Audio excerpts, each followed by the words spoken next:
बिस्मिल्लाहिर्रहमानिर्रहीम। आप हज़रात के सामने आज एक और वीडियो लेकर हाजिर खिदमत हुआ हूँ। हज़रत अबू हुरैरा रज़ियल्लाहु ताला अन्हु से रिवायत है, रसूलुल्लाह सल्लल्लाहु अलैहि वसल्लम ने इरशाद फरमाया कि जमाई का आना शैतान की तरफ से है।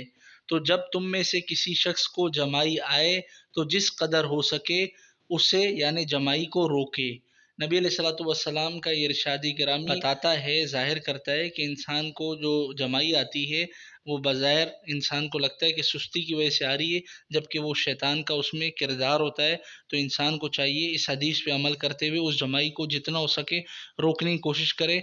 अपने दोनों दांतों को आपस में मिला ले या हल्की सी ज़ुबान जो है दांतों के नीचे लेकर आ जाए, इससे भी जमाई रुक जाती है। इन सब के बावजूद अगर जमाई आ ही जाती है तो इंसान को चाहिए कि अपने उल्टे हाथ की पुश्त को यानी बैक साइड को अपने मुंह पर रखकर जमाई को रोक ले। उम्मीद करता हूँ कि आपको वीडियो पसंद आई होगी।